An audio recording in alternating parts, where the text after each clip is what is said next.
कि देश की युवाओं और देश की सेना को न्याय चाहिए। उनके साथ अन्याय हुआ है अग्निपथ स्कीम लाकर। एक जय जवान, अन्याय के विरुद्ध न्याय का युद्ध, और आप इसके न्याय योद्धा हैं। आपातकालीन स्थिति के अंदर सरकार का एकमात्र आखिरी सहारा और हथियार होता है, और मोदी सरकार इस हथियार को, भारतीय सेना को कमजोर कर रही है। मोदी सरकार जब जब तकलीफ में आती है तो भारतीय सेना के पीछे छुपकर काम करती है। चाहे देश की अंदरूनी हालात हो, चाहे बाहर के बॉर्डर के हालात हो, भूकंप हो, आंधी हो, तूफान हो, साइक्लोन हो, हर चीज के लिए भारतीय सेना याद है। और भारतीय सेना कभी फेल नहीं होती। क्या आप मेरे साथ हैं? भारतीय सेना कभी फेल नहीं होती। तो भारतीय सेना अब भी फेल नहीं होगी। साथियों,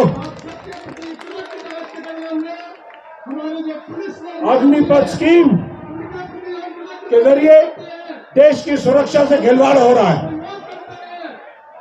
इसके दो पहलू मैंने पहले भी बताया था। एक पहलू जो मेरे बच्चे मेरे सामने बैठे हैं, 60 लाख लोगों में से भाग दौड़, हर तरह की तकलीफ, हर तरह के टेस्ट पास करके 1.5 लाख बच्चे जो देश में सिलेक्ट हुए वो आप लोग हैं। कुछ लोग आ पाए, कुछ लोग पता चला कि बहुत सारी ट्रेनें रद्द कर दी गई हैं। आपके इस रोष प्रदर्शन की वजह से बहुत सारी ट्रेनें मौसम का नाम लेकर रद्द कर दी गई, क्योंकि हमने भी परमिशन मांगी थी इसके लिए। हमें सैनिकों को परमिशन नहीं दी जा रही। क्यों नहीं दी जा रही? क्योंकि एक तरतीबवार, एक सिस्टम के तहत नहीं चाहते कि आज बजट का सेशन है या बजट सेशन चल रहा है, पार्लियामेंट चल रही है, तो कोई ऐसी दुख तकलीफ या दुख की रग दबाने वाली कोई ऐसी बात सामने नहीं आनी चाहिए देश की। और देश की सेना और देश की सेना की तकलीफ और अग्निवीरों की तकलीफ और आप लोगों की तकलीफ, ये इस सरकार को कमजोर करती है। इसलिए आप लोगों के आंदोलन को ये दबाने की, कुचलने की कोशिश करें। लेकिन हमने अपने आप को कमजोर नहीं होने देना। हमने लड़ाई लड़नी है। मैंने पिछली बार कहा था हमें 100 दिन चाहिए। उस दिन वायदे किए गए थे। एक वायदा ये था कि आपकी लड़ाई हम लड़ेंगे। हमारे नेता राहुल गांधी जी 26 दिसंबर को आपसे मिले, आपके डेलीगेशन से मिले, हमारे साथ मिले, और उन्होंने सड़क से संसद तक लड़ने का वायदा किया। उसके बाद हमने प्रेस कॉन्फ्रेंस की। उसके बाद 11 जनवरी को और 12 जनवरी को यहाँ पर प्रोटेस्ट किया गया। आप में से कितने लोग थे जो 11 जनवरी को और 12 जनवरी को यहाँ पर थे? आज यहाँ पर मुझे उम्मीद थी कि बहुत सारे लोग, हजारों की तादाद में आने वाले हैं, लेकिन 4 दिन का प्रोटेस्ट है, आज पहला दिन है। उम्मीद करता हूं कि हजारों की तादाद में कल लोग यहाँ पर मौजूद होंगे।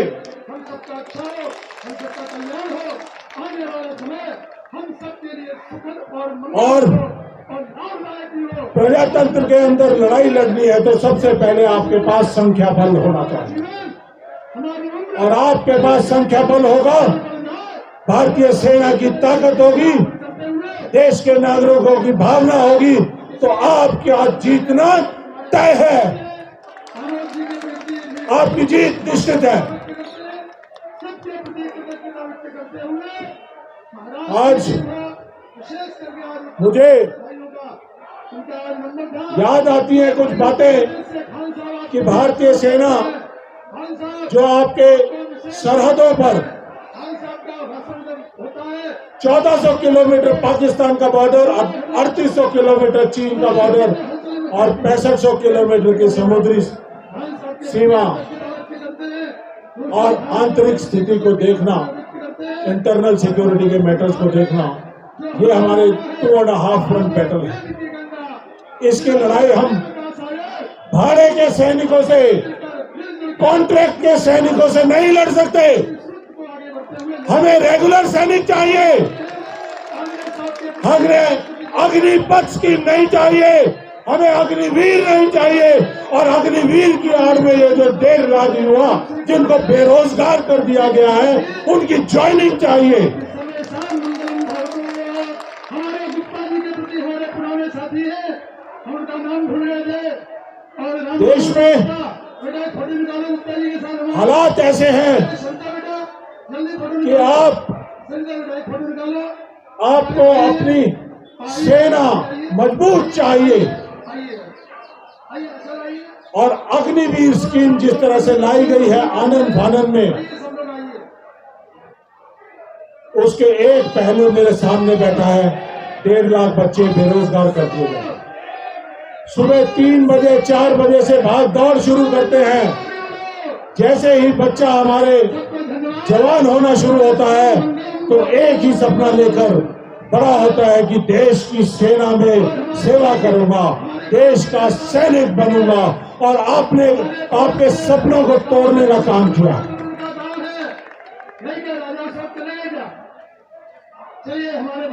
आपके सपनों को तोड़ने का काम किया है इस मोदी सरकार ने। आप लोगों ने मेहनत करके, टेस्ट पास करके इंतजार कर रहे थे 2019, 20, 21, 22 के दौरान इंतजार कर रहे थे कि ज्वाइनिंग हो। लेकिन और इस दौरान आप बहुत लोगों से मिले। प्रियंका गांधी जी ने भी आपकी बात सुनी, आपकी बात सरकार तक पहुंचाई। राहुल गांधी जी ने भी सुनी, पहुंचाई आपकी बात। राजनाथ सिंह जी से आप मिले, चुनावों के दौरान उनसे मिले, जिसकी बहुत सारी अखबारों की कटिंग है, बहुत सारे आपकी फोटो हैं। उन्होंने कहा था, मार्च 2022 में आपसे मिले थे तो कहा था कि थोड़े से दिन हैं, थोड़े से दिन में हम आपकी भर्तियां पूरी कर देंगे, आपको ज्वाइनिंग दे देंगे। कहा था आपको, वायदा किया था। लेकिन उन्होंने इसको भी जुमला बना दिया। अचानक 15 जून 2022 को एक हथौड़ा, एक तुगलकी फरमान देश में जारी किया गया कि अग्निपथ स्कीम आज से लागू की जाती है और जितने भी रेगुलर सैनिकों की भर्तियां हैं उसको कैंसिल कर दिया जाता है। उसमें वो 2500 बच्चे भी थे जो नर्सिंग असिस्टेंट भर्ती होने थे। उनका क्या कसूर था? उनका क्या कसूर था? देश के सेना के अधिकारियों ने अलग अलग जगह प्रेस कॉन्फ्रेंस करके कहा कि 2500 नर्सिंग असिस्टेंट है और नर्सिंग असिस्टेंट की भर्तियों को अग्निपथ स्कीम से दूर रखा जाएगा, रेगुलर दिया जाएगा। कम से कम उनको तो पूरा किया होता आपने, वो भी नहीं किया। इसका मतलब यह है कि आपकी मंशा सही नहीं थी। आप नहीं चाहते थे कि ये हमारे रेगुलर सैनिक भर्ती हो, इसीलिए आपने ये जो तुगलकी फरमान जारी किया है वो इस वजह से किया है। और इसके पीछे की बहुत सारी और बातें हैं। जनरल नरवणे साहब ने कहा है कि हमने नहीं कहा था, देश की सेनाओं ने नहीं कहा था कि हमें अग्निवीर चाहिए, अग्निपथ स्कीम चाहिए। हमने कहा था रेगुलर सेना के अलावा टूर ऑफ ड्यूटी के नाम पर हम एडिशनल एनसीसी का या कोई और देशभक्त सैनिक है या सैनिक बनने की इच्छा है, 2 साल के लिए आना चाहता है, तो उसको हम ला सकें। रेगुलर सैनिक को खत्म करने की बात कभी नहीं की थी, लेकिन जैसे ही यह प्रपोजल उनके पास गया, मोदी सरकार के पास, तो उन्होंने सबसे पहले, क्योंकि देश की सेना को कमजोर नहीं कर पा रहे थे, सभी प्रजातंत्र के स्तंभ उन्होंने कमजोर कर दिए, लेकिन इसको नहीं कर पा रहे थे क्योंकि भारतीय सेना संविधान से बंधी हुई है, बहुत मजबूत है प्रोसेस, उनके प्रोसीजर। इसलिए उन्होंने सोचा कि ये हमें एक हथियार मिला है कि हम इनको अग्निपथ स्कीम के जरिए रेगुलर भर्ती की बजाय 4-4 साल की कॉन्ट्रैक्ट की भर्ती की जाएगी। 4 साल की भर्ती का मतलब देश की सुरक्षा के साथ खिलवाड़। 4 साल की भर्ती का मतलब 6 महीने की ट्रेनिंग, अधपका सोल्जर, देश की सरहदों की रक्षा करने के लिए आप भेज देंगे। आपने नाम सही दिया है, अग्निवीर। अग्नि के अंदर उस वीर को झोंकने का काम किया आपने।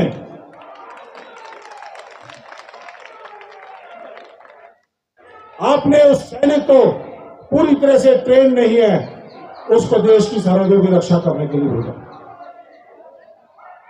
देश की सेना ने कहा कि हम इन अग्निवीरों को हैंडल नहीं कर पा रहे हैं, तो उन्होंने पॉलिसी लेटर जारी किया कि इन अग्निवीरों को ना तो अकेले कहीं पे भेजा जा सकता है, डिप्लॉय किया जा सकता है, ना ही इनको सेंसिटिव जगह पे डिप्लॉय किया जा सकता है, और ना ही इनको हर तरह के हार्श कंडीशन में -60 डिग्री या +60 डिग्री के इलाकों के अंदर इनको डिप्लॉय नहीं किया जा सकता। तो इसका मतलब देश के कमजोर सैनिक, देश के सैनिकों को कमजोर किया जा रहा है। देश के सैनिक अगर कमजोर हो गए तो देश की सेना कमजोर, देश की सेना कमजोर, और जो ये सैनिक बाहर आएंगे 4 साल के बाद 75%, तो उनकी एम्प्लॉयबिलिटी क्या होगी? देश के पूंजीपति जो है इनको अपनी सेना के अंदर शामिल करें। प्राइवेट आर्मीज की तरफ बढ़ावा दिया जा रहा है, प्राइवेट आर्मीज की तरफ बढ़ावा दिया जा रहा है। जैसे कृषि कानून को लेके आए थे, कृषि कानून लाने से पहले बड़े बड़े पूंजीपतियों ने बड़े बड़े भंडार, कोल्ड स्टोरेज, जमीनें खरीद ली कि एग्रीकल्चर सेक्टर के अंदर आएंगे। ऐसे ही बड़े बड़े पूंजीपति सारे सिक्योरिटी इंडस्ट्री के अंदर आ चुके हैं, और उन्हीं की मंशाओं को पूरा करने के लिए, उन्हीं की पूंजीपतियों की बिजनेस रिक्वायरमेंट को पूरा करने के लिए अग्निवीर स्कीम को लाया गया। देश में अग्निवीर जो वापिस आएंगे, या तो वो समाज में 1-2% अगर खराब हाथों में चले गए, जॉब नहीं मिल पाई, तो देश की सुरक्षा के लिए खतरा। और अगर 75% लोग जो वापिस आएंगे वो पूंजीपतियों के हाथ में आ गए, तो पूंजीपति इनको अपनी सेनाओं में शामिल करेंगे।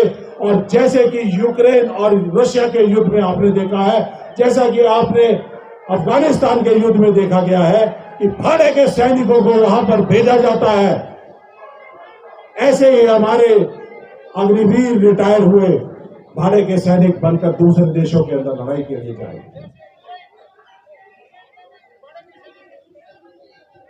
रूस की इतनी बड़ी सेना है, रूस इतना बड़ा टेक्नोलॉजी का मास्टर है, हथियार है, लेकिन छोटे से यूक्रेन के ऊपर हथियार, इतने सारे हथियारों के भंडार के बावजूद भी वो यूक्रेन के ऊपर 1 साल से ज्यादा हो गया कब्जा नहीं कर पाया, क्योंकि यूक्रेन के पास भाड़े के सैनिक नहीं है, कॉन्ट्रैक्ट के सैनिक नहीं है, उनके पास देशभक्त सैनिक है।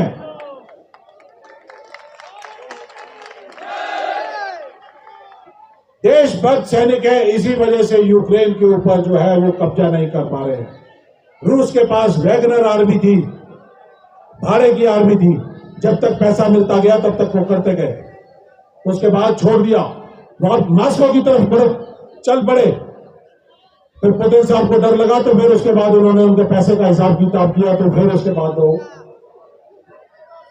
यूक्रेन की तरफ चल रहे। तो ऐसी स्थिति हमारे पूंजीपति जो है वो हमारे देश में पैदा करें। ऐसी स्थिति हमारे मोदी साहब ने हमारे देश की सेना के अंदर जो पैदा की। तो साथियों, सबसे तकलीफ की बात यह है कि अगर अग्निपथ स्कीम इतनी बढ़िया है, अग्निवीर इतने बढ़िया हैं, तो मैं मोदी साहब से जानना चाहूंगा कि हर जगह आप बताते हैं कि ये उज्ज्वला योजना का लाभार्थी है, ये फलानी योजना का लाभार्थी है, अग्निपथ योजना का एक लाभार्थी है कोई? एक लाभार्थी है कोई? आप 1.5 लाख बच्चों में से आप लाभार्थी हैं जिनको बेरोजगार कर दिया, बेरोजगार कर दिया आपको। हमें बताइए, ये लाभार्थी अगर अग्निवीर है तो मोदी साहब हर चुनावी रैली में क्यों नहीं भाषण में बताते कि हमने देश को अग्निपथ योजना दी, देश को अग्निवीर दिए, देश की सेना को मजबूत किया। और मोदी जी, हम चाहते हैं कि आप देश के सामने कम से कम अग्निवीरों के परिवारों को प्रस्तुत करें, वो बताएंगे कि उनकी पीड़ा क्या है। हमारे देश में पिछले कुछ समय के अंदर अग्निवीर शहीद होने शुरू हुए, देश में हाहाकार मच गई।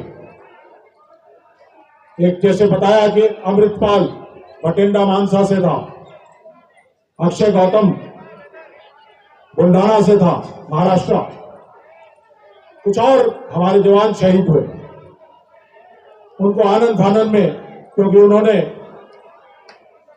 उनको शहादत का दर्जा नहीं देना था, तो आनंद फानंद में उनके ऊपर इल्जाम लगा दिया कि सुसाइड कर दिया। फौज में सुसाइड नहीं होते, फौज में कायर नहीं होते, फौज में शेर है, भारतीय सेना शेरों से भरी हुई है।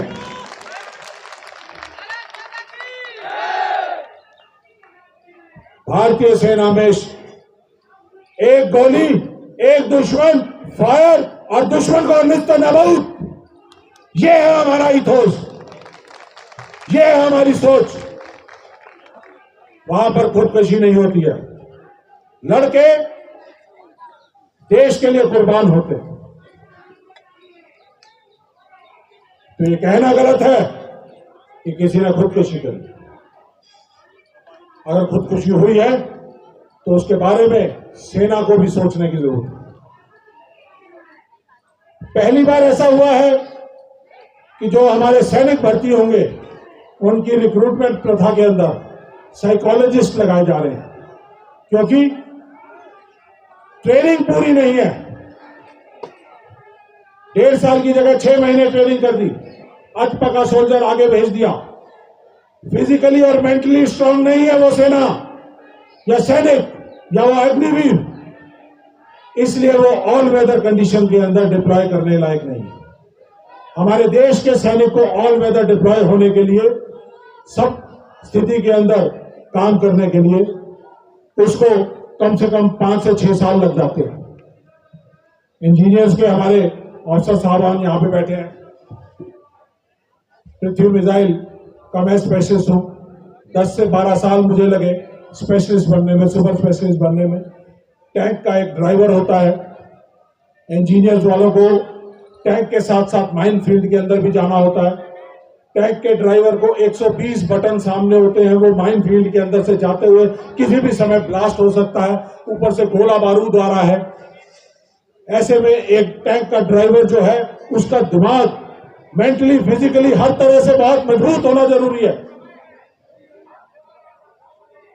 तो ऐसे में क्या वो 5-6 साल, 4 साल की नौकरी के अंदर, 6 महीने की ट्रेनिंग के अंदर क्या वो टैंक का सही ड्राइवर बन सकता है, इंजीनियर की माइन फील्ड व्हीकल्स का ड्राइवर बन सकता है, उनका कमांडर बन सकता है, गन लेयर बन सकता है, क्या वो देश के रडार चला सकता है, हथियार चला सकता है, क्या क्या टेक्नोलॉजी को सीख सकता है, क्या हेलीकॉप्टर की सर्टिफिकेशन कर सकता है, क्या वो जहाज जो हमारे लड़ाकू जहाज उड़ते हैं उनके लिए 18 लोग पहले साइन करते हैं, 10 से 12 साल की नौकरी करने के बाद, स्पेशलिस्ट बनने के बाद वो साइन करते हैं कि जहाज उड़ाने लायक है।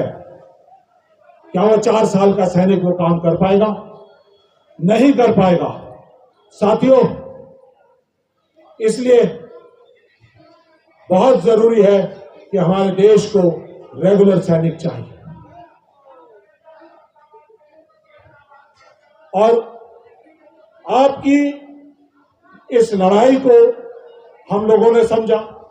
अग्निपथ स्कीम देश की सुरक्षा के खिलाफ है, अग्निवीर यूथ के खिलाफ है, अग्निवीर युवाओं के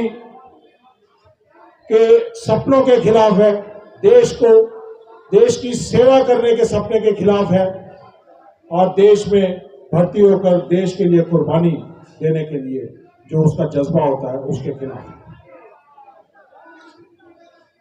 क्या 4 साल वाला सैनिक अपने जी जान लगाएगा देश की सेना के लिए? लगाएगा? जब उसका परिवार, जब उसका भविष्य सेव होगा, तभी वो लड़ाई लड़ेगा।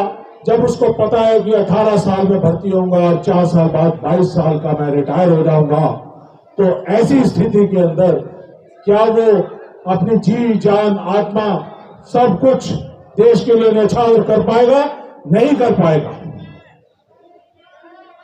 और जब उसको पता चलता है एक ही यूनिट में एक अग्निवीर और एक रेगुलर सैनिक दोनों इकट्ठे उठने बैठते सोने जागने वाले लड़के जब ऑपरेशन में जाते हैं और एक ही ऑपरेशन के अंदर उन दोनों की शहादत हो जाती है, तो आपको समझने की जरूरत है कि सर्विस के दौरान, रिटायरमेंट के समय या शहादत के समय क्या फर्क है।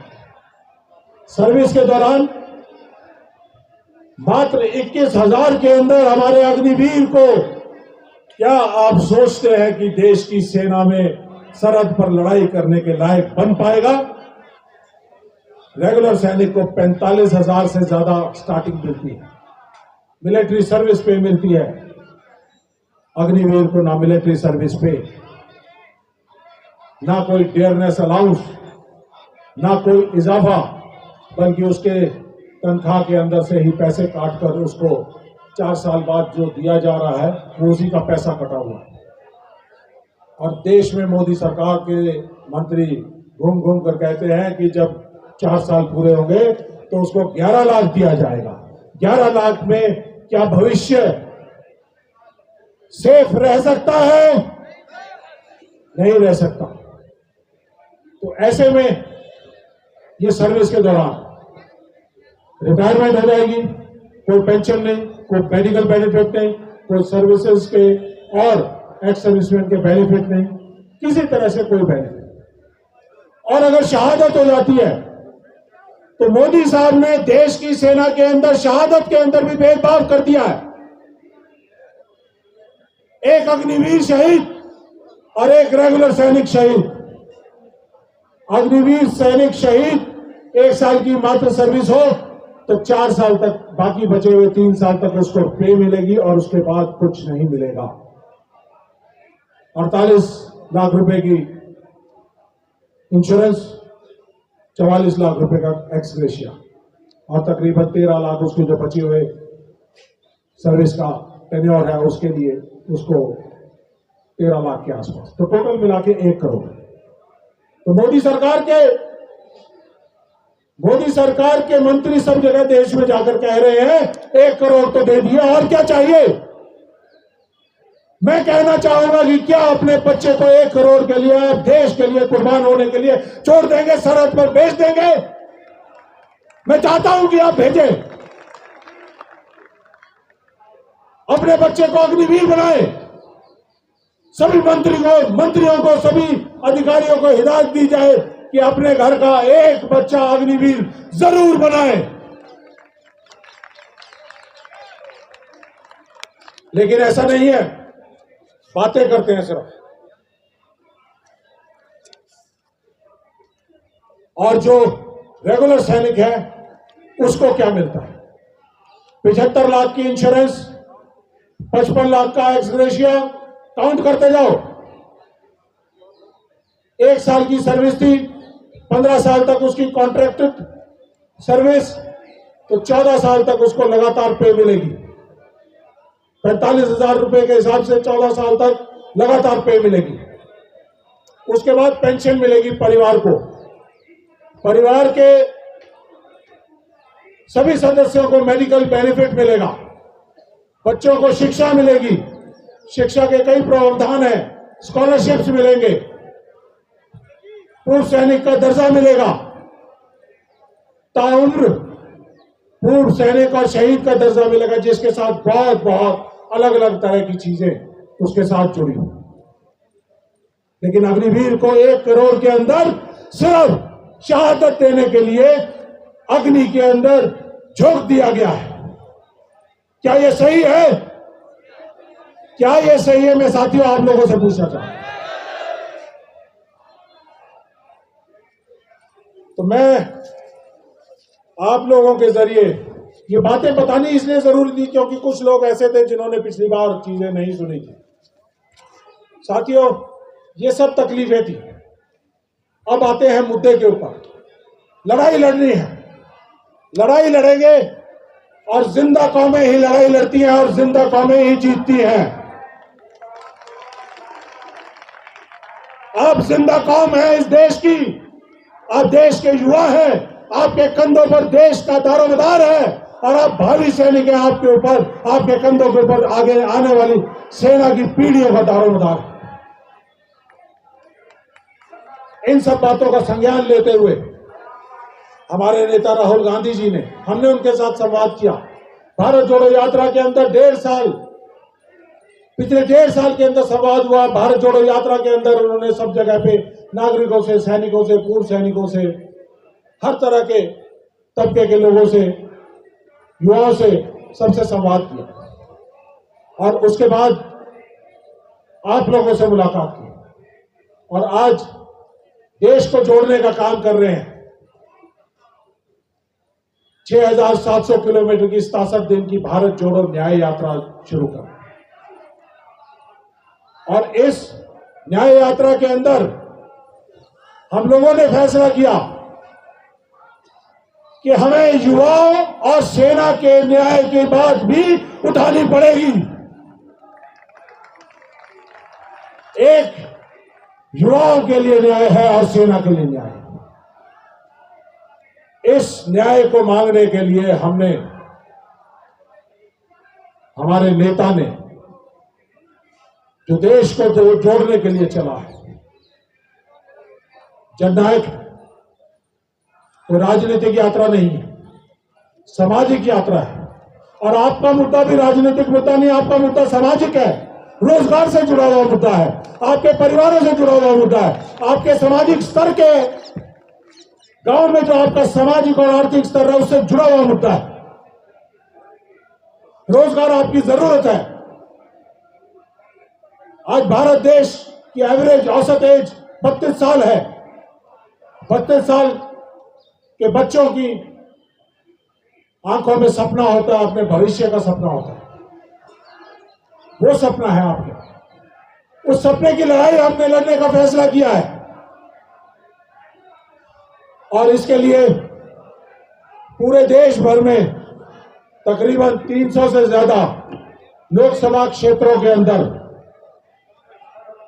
अलग अलग स्थानों पर पिछले 5-6 दिन के अंदर पूर्व सैनिकों ने, युवाओं ने और आम नागरिकों ने धरने दिए, प्रेस कॉन्फ्रेंस की, प्रोटेस्ट किए। तो एक ही सुर में आवाज निकली कि देश की युवाओं और देश की सेना को न्याय चाहिए। उनके साथ अन्याय हुआ है अग्निपथ स्कीम लाकर, तो न्याय चाहिए। तो हमने एक जय जवान, अन्याय के विरुद्ध न्याय का युद्ध और आप इसके न्याय योद्धा हैं। खबरों में बने रहने के लिए फोरम 4 को सब्सक्राइब करें और नोटिफिकेशन पाने के लिए बेल आइकन दबाएं।